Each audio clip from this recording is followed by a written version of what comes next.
اللہ کا کروڑوں شکر احسان کہ یہ ملک آزاد ہے. اس میں 24 کروڑ لوگ رہتے ہیں. لیکن یہ جو کہا ہے نا کہ ہم ایک آزاد ملک میں سانس لیتے ہیں, میری دست بستہ گزارش ہے کہ کیا ہم اس آزاد ملک میں پاکستان تحریک انصاف کا جھنڈا اٹھا سکتے ہیں؟ جو تحریک انصاف کے لوگ ہیں, جو پی ٹی آئی کے لوگ ہیں, کیا وہ پی ٹی آئی کے جھنڈا اٹھا سکتے ہیں؟ یا پاکستان مسلم لیگ نون کا جھنڈا اٹھانے کے اوپر کسی قسم کی پابندی تھی پی ٹی آئی کے دور میں؟ پولیس اٹھا کر لوگوں کو ڈالوں کے اندر ڈالتی تھی پی ٹی آئی کے دور میں, یا قیدیوں والی گاڑی میں ڈالتی تھی پی ٹی آئی کے دور میں کہ نون لیگ کا جھنڈا نہیں اٹھانا, پیپلز پارٹی کا جھنڈا نہیں اٹھانا, ایم کے ایم کا جھنڈا نہیں اٹھانا, یا کسی بھی اور سیاسی جماعت کا جھنڈا نہیں اٹھانا؟ کوئی مثال اگر کسی کے پاس ہے تو پلیز مجھے ضرور بھیجیے گا, کامنٹ باکس میں نیچے مینشن کر دیجیے گا, میں آپ کا شکر گزار ہوں گا.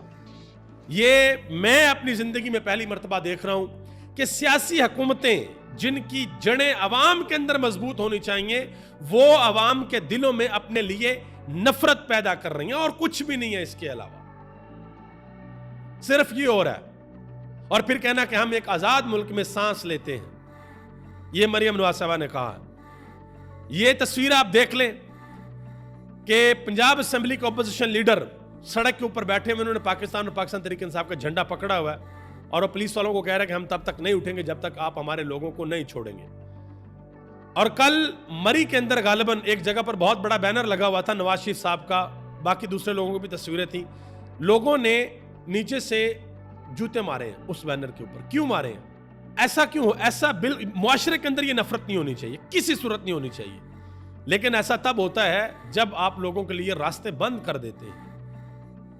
یہ انتہائی افسوسناک ہے جو آپ لوگوں نے جھنڈے چھینے ہیں. یہ پتہ نہیں کس نے مشورہ دیا, جس نے بھی دیا وہ غلط مشورہ تھا.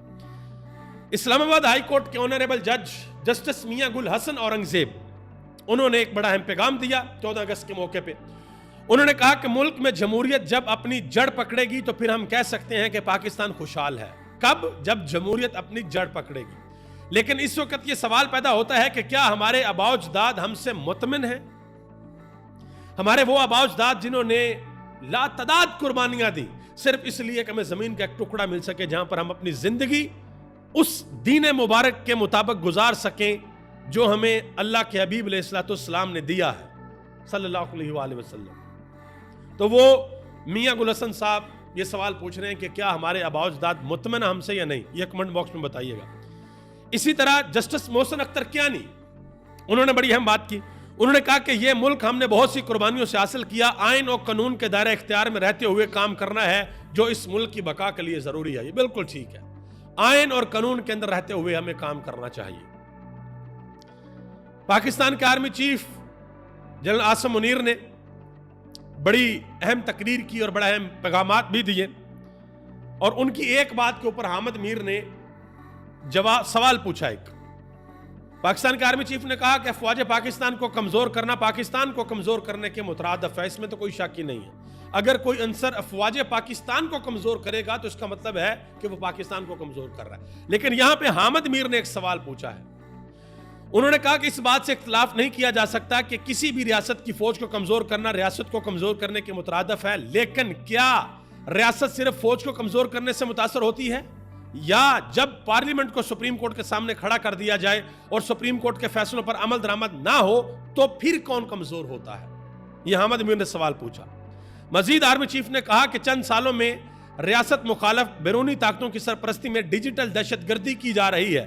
یہ بارآور کروانا چاہتا ہوں کہ ریاستی اداروں اور عوام کے درمیان خلیج یعنی کہ فاصلہ پیدا کرنے والوں کو مایوسی کے سوا کچھ حاصل نہیں ہوگا.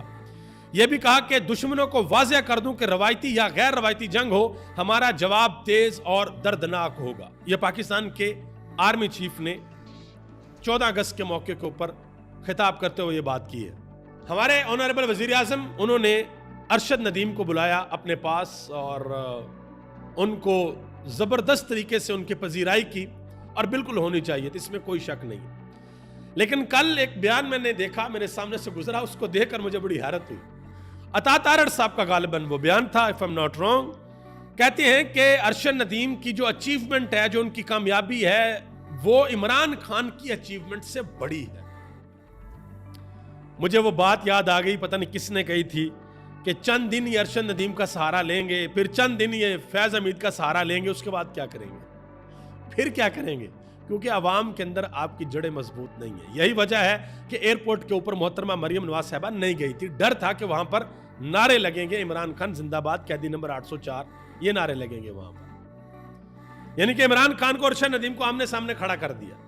وہ مجھے اینکر عمران ریاض خان کی بات یاد آ گئی، انہوں نے کہا تھا کہ اس میں کوئی شک ہی نہیں ہے رتی برابر کہ ارشد ندیم پاکستان کا ہیرو ہے، شاہد خان افریدی بھی پاکستان کا ہیرو ہے، شعیب اختر بھی پاکستان کا ہیرو ہے، یونس خان بھی پاکستان کا ہیرو ہے، اور بہت بڑے بڑے نام ہیں جنہوں نے پاکستان کا نام دنیا کے اندر روشن کیا، یہ سب پاکستان کے ہیرو ہیں۔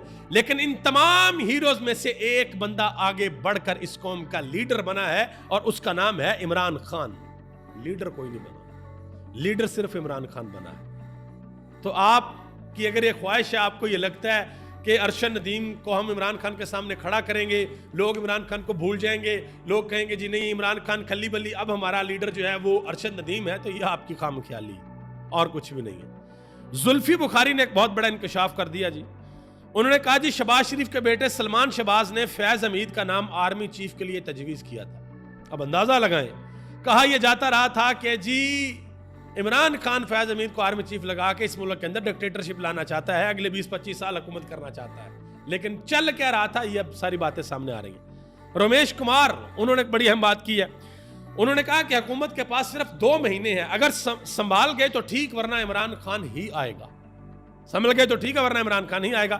اسحاق ڈار صاحب نے ایک بیان دیا جی، ذرا سنیے گا، کہتے ہیں کہ ملک جب ترقی کرتا ہے تو کوئی چھپا ہاتھ سرگرم ہو جاتا ہے، بتائیں نا کون سا چھپا ہاتھ ہے؟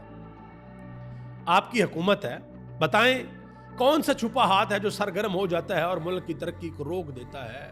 سب کچھ آپ کے پاس ہے، ساری طاقت آپ کے پاس ہے، بتاتے کیوں نہیں ہے قوم کو؟ یا پھر یہ بس گولیوں کے اوپر رکھا ہوا ہے، کبھی ادھر سے بیان دے دیا، کبھی ادھر سے بیان دے دیا۔ محترمہ مریم نواز صاحبہ کا بھی ایک اور بڑا اہم بیان ہے جی، یہ بھی ذرا سنیے گا، کہتی ہیں کہ جو ہو گیا وہ ہو گیا، اب ہمیں آنے والے وقت کی فکر کرنی چاہیے، ہر زندہ قوم اپنا احتساب کرتی ہے۔ بالکل صحیح بات ہے، لیکن یہ قوم پوچھے گی کہ ایون فیلڈ کی اپارٹمنٹ کہاں سے آئے؟ یہ قوم سب سے پہلے یہ سوال کرتی ہے کہ لندن کی جائیدادیں کہاں سے آئیں؟ تو میرا خیال ہے کہ اگر دل بڑا کر کے شریف خاندان سب سے پہلے اپنے آپ کو احتساب کے لیے پیش کرے تو عوام کے اندر آپ کی عزت بڑھے گی، کم نہیں ہوگی۔ کوشش کریں۔ آج کا دن آخر میں آپ سے ایک گزارش بھی میں نے کرنی ہے۔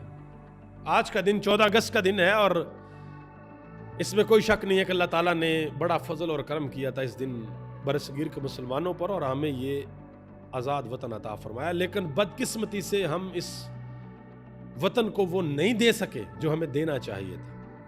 جس چیز کے لیے ہمارے اکابرین نے قربانیاں دی تھیں، ہم نے وہ چیزیں ہم نے نہیں کی۔ کبھی سوچئے گا اکیلے میں بیٹھ کے کہ کیا ہم نے اس ملک کے اندر وہ نظام نافذ کیا جس نظام کا وعدہ ہمارے اکابرین نے اللہ رب العزت کی ذات کے ساتھ کیا تھا کہ یا اللہ ایک دفعہ یہ زمین کا ٹکڑا میں دے دے، ہم تیرا نظام یہ نافذ کریں گے۔ لیکن ایک بات یاد رکھیے گا، اللہ کے ہاں دیر ضرور ہے، اندھیر نہیں ہے۔ انشاءاللہ اللہ کے فضل و کرم سے وہ وقت بہت قریب ہے کہ جب پاکستان کی سرزمین پر وہ کام ہوں گے جس کے لیے یہ سرزمین بنی ہے، جس کے لیے ہمارے شہداء نے قربانیاں دی ہیں، جس کے لیے ہمارے آباء و اجداد نے قربانیاں دی ہیں۔ اس ملک میں آئین اور قانون کا پرچم ضرور بلند ہوگا۔ آپ سب کا بہت بہت شکریہ، اس دعا کے ساتھ کہ اللہ تعالیٰ اس وطن کو ہمیشہ کے لیے سلامت رکھے، اللہ تعالیٰ اس وطن کے واسیوں کو ہمیشہ کے لیے سلامت رکھے، اللہ تعالیٰ آپ کے لیے، آپ سب کے لیے دین و دنیا کی بھلائیاں آپ کو عطا فرمائے۔ آپ سب کا بہت بہت شکریہ۔ پاکستان زندہ باد۔